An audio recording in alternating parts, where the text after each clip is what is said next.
See how things are, my friends. We are witnessing, at this moment in Brazilian history, a lot of things happening, right? Metrópolis putting it here, that the main advisor to the President of the United States of America, completely next to Eduardo Bolsonaro, irrelevant little banana, right? All the nonsense the press tries to pin on him. But this guy gains such powerful strength that they can't handle the pressure. Yesterday, what did we see?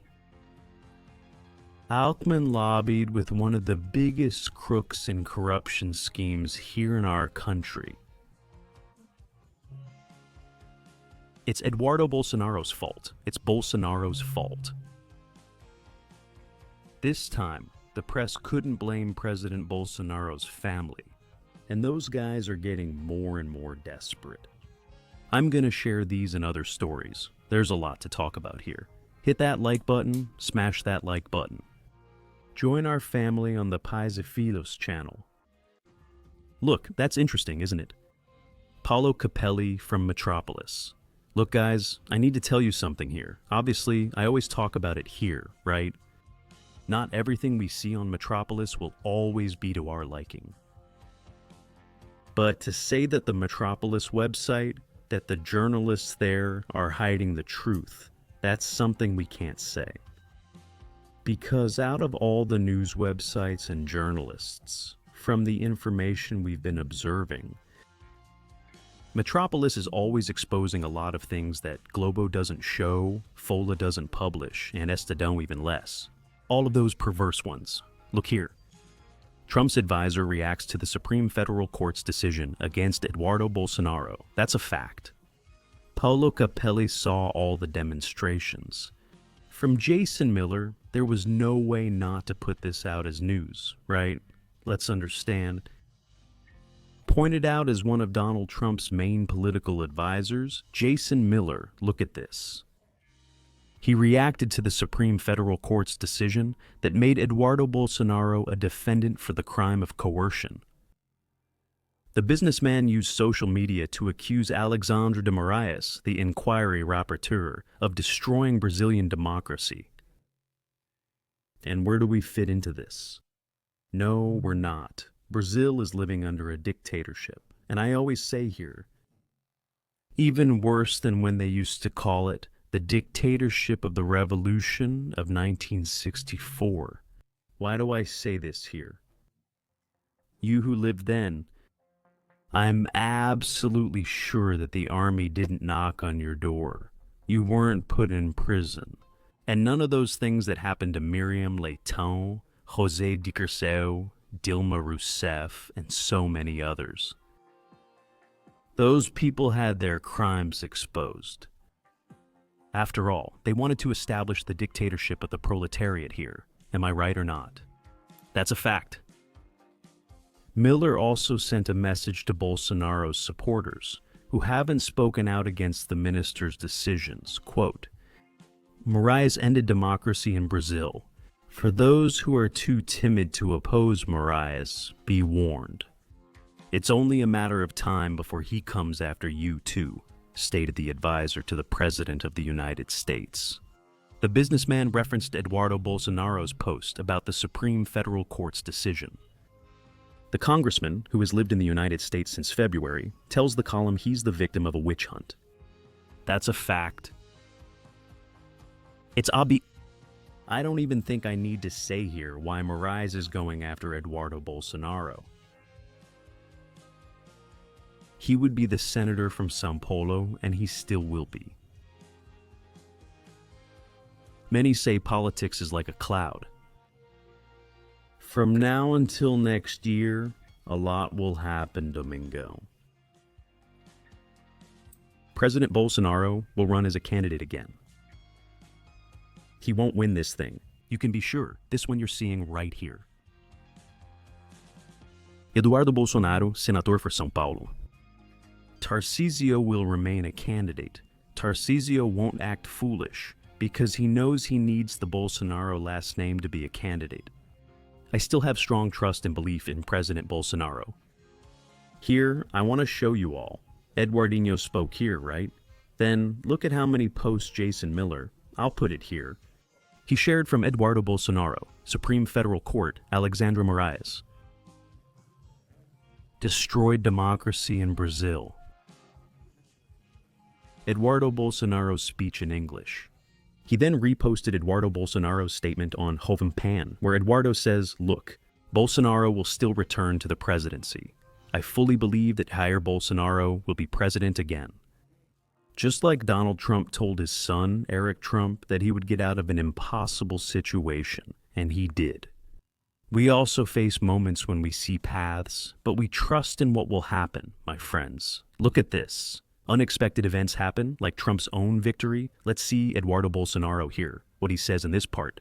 Moraes votes to accept the Attorney General's case against Eduardo Bolsonaro for coercion. If I'm committing a crime in the United States, then Moraes is accusing the United States of shielding a criminal. Second, why doesn't he use official channels and send me the letter rogatory? He's worried about another lecture from the United States Department of Justice, which handles these requests in the United States. And getting into the merits of the matter, it's impossible to commit the crime of coercion, because he's saying that Magnitsky, that Tariffs, and other actions of the Trump administration, right? Because I ordered them to try to get my father out of jail, which is absurd.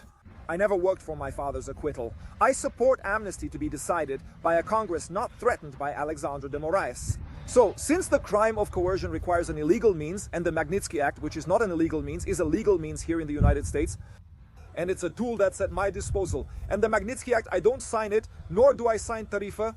Trump and his secretariat signed that, so these crimes don't involve me. I could never be accused of it. So, what's really going on? Moraes is using politics inside the court to cut off the possibility of the right having a majority in the Senate next year. Besides me, Gustavo Gayer and several other honest deputies with a clean record are going through the same thing, even though parliamentary immunity exists in our Constitution. And furthermore, I can guarantee that we won't stop, we won't rush, and we won't back down. We will win. Those of you who follow me here every day might ask, Fabiano, why do you defend Eduardo Bolsonaro so much? I met Eduardo Bolsonaro here in São José do Rio Preto. It's hard for these people to reach the countryside. And usually you see them in Rio de Janeiro, São Paulo, Rio Grande do Sul, in Porto Alegre, Goiânia. It's harder in the countryside. I had the opportunity to meet Eduardo. Guys, the guy is very humble. I've said this in several videos already. You know, I have a podcast here, right, my friends? I have a podcast here. Many times I invite right-wing parliamentarians to participate here and all, to join in there. We have a well-set-up podcast, very well put together, very well done. I built every corner of that podcast that you always follow. There are so many parliamentarians. I was waiting to say this. I thought a lot about whether I should say it or not. So many parliamentarians have an attitude. A gigantic arrogance. And they're not even that important. I'm here for many years. Fabiano, you have 700,000 subscribers. That's nothing. All right, but I was already bigger than many who are big today. We invite many people and they're like, oh, he's from the countryside and all that. That makes us really sad, but I never invite them again. I got to meet Eduardo Bolsonaro here. Guys, I can tell you all here. This guy has an incredible humility. How do you know Fabiano? Are you close to him? I don't know him well, but I saw from afar the way he treats. Everyone wanted a photo with him, especially last year and next year, right? When none of these bad things had happened to President Bolsonaro. He stayed at the hotel where we were until the very last moment, until he had taken a picture with everyone. And it's not, mechanical. It was natural. Then President Bolsonaro came here. And then he went to Mirasol, and I went to Mirasol to see if I could get a picture with President Bolsonaro. It was the first time. This guy welcomed everyone with the greatest kindness. There's no way you can't defend him. And that's why the main advisor to the President of the United States also sees this, my friends. These are people who often seem inaccessible to us, but that's not the case at all. He is incredibly humble. And of course, I also truly believe that we will be able to get through all of this. These people, their victories are temporary. I always say that here. Did you see what happened with Talifacio Ali with President Donald Trump? He took 10% from everyone, but only Brazil kept 40%. I even mentioned this yesterday. Those guys are lying like crazy. Rui Costa says lower United States tariffs are due to government action. They took away 10, but the 40 remained. Brazil, unfortunately, is going to have a huge loss. Why, Fabiano? Exactly, my friends. The other countries won't have any tariffs, but Brazil still has 40%. The 40. These guys are lying to convince people that Lula got rid of the big tariff. Guys, it's incredibly wicked. Of course, you won't see Moraes doing absolutely anything. Nobody doing absolutely anything. Because the issue isn't about justice. The issue is to try to criminalize the right. These absurd fake news investigations. Fake news, fake news. And the biggest spreaders of fake news are them. That's a fact. Look, right here. Many media outlets are covering this. Globo tried to hide it. Netuzaneri. Look, Trump removed the 10%. Trump. Yesterday they hated Trump. Now Trump removed the 10, kept the 40. Look, right here. Trump keeps the tariff. It's the Moraes tariff. There's no other name for it. What exactly is changing and why did it change? Americo, good morning to you. Welcome. As you said, Esteban, this eliminates that initial tariff that was imposed on Brazil and practically all countries in the world of 10%, which the White House calls reciprocal tariffs. After that, we obviously remember that Donald Trump applied a specific heavy tariff on Brazil of 40%, claiming reasons that were much more political than commercial. If tariffs are political, why? We're living under a dictatorship. In the last 3 weeks, these guys have put forward a censorship bill for Dedo, a bill to fund Globo's artists, a bill to try to silence social media, all kinds of absurd things. All kinds of absurd things. Guys, yesterday I showed a video here from this journalist, and up until now, they themselves are defending Eduardo Bolsonaro, left-wing journalists. It wasn't Eduardo Bolsonaro who imposed the big tariff on Brazil. It was the United States government, right?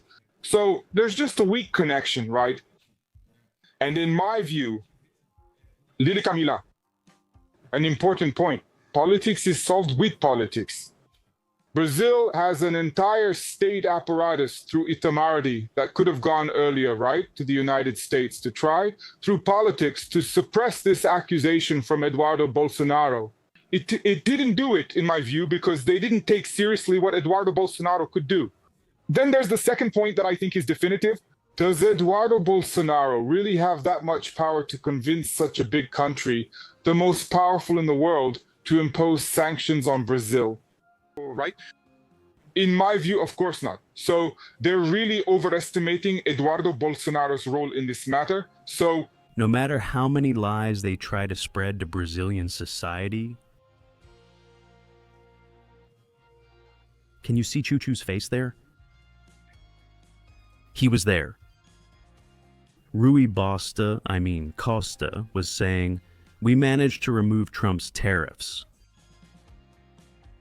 Look, Geraldo Alckmin. It's surreal. But, President, in this case, Brazilian coffee will become less competitive than the competitors because theirs will be 0 and ours will be 40%. So how do you see Brazil compared to its competitors in the American market? There is a distortion that needs to be corrected. Everyone had 10% less. But in Brazil's case, which had 50, it ended up with 40, which is very high. In Vietnam's case, it fell by 20%, dropping from 20 to 0. So that's the work that will be done. I mean, there was a sector that was very well served, which was orange juice. It was 10 and it went to 0. 0, that's $1.2 billion.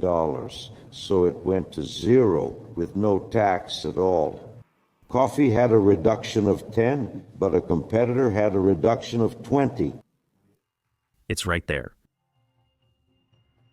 They talk a lot. Let me get this from this guy.